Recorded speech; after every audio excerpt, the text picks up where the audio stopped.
Okay, so let's go over now the 5 easy steps for formulation. Kenra makes it so easy for us. And the first thing I want to talk about is the natural level. So whether or not you think you know what natural level is, why is it important to be sure that we determine that correctly? Well, right, it can definitely change the outcome if we use the wrong, if we think it's the wrong natural level. But what's another reason?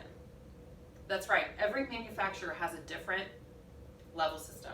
Some use the same as Kenra, but some use different ones. And so it's best to always use our level finder. So in the past, in our old swatch book, they would suggest to use our natural series to determine the natural level of somebody's hair. But now we have an actual level finder in the back. So not only do we have the ability to determine gray percentage, also underlying pigment, which is awesome when determining, lifting and that type of thing. But we also have our level finder. So what are you going to do to determine someone's natural level? Where should you do that? At the ends? No, right? No. So the best place to take to find somebody's natural level is to do it back in the back of the head where it hasn't had any sunlight, where it hasn't, had any over process, or color. So definitely, let's say if they've got an inch of outgrowth, we're going to want to take that from the back, okay? And using this is an amazing tool. So I love our new swatch books. So what's another thing that we are using? Right. What level they are going for, right? What volume of developer we're going to use. The percentage of gray, and then the underlying pigment. So do you want to go over some different formulations? I think that would help. Okay, so let's go over with my dry erase board again. So we have a natural level 4, and they desire to be a 5B. They have 0% gray. So what volume developer do you think that we should be using? Right, still a 20 volume. So we're going to use a 20 volume because they want to get at least one level of lift, right? Do we need to worry about underlying pigment? No, because we're only going up one level.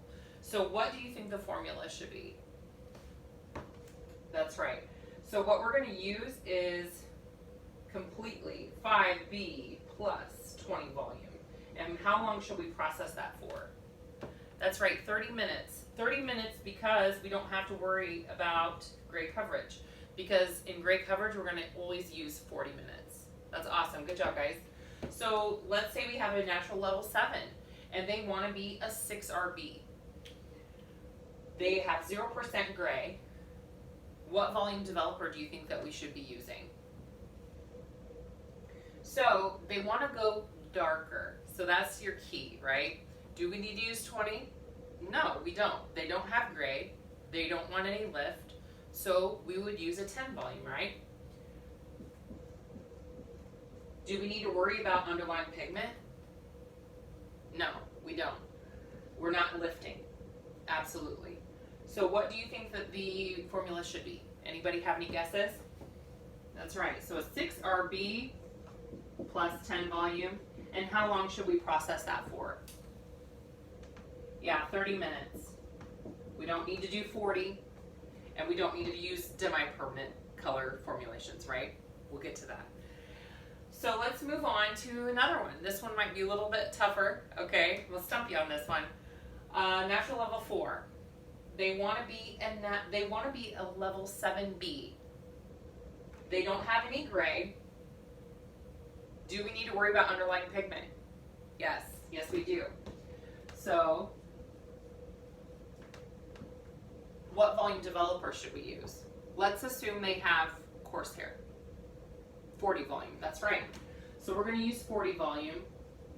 What are we going to do to neutralize that underlying pigment?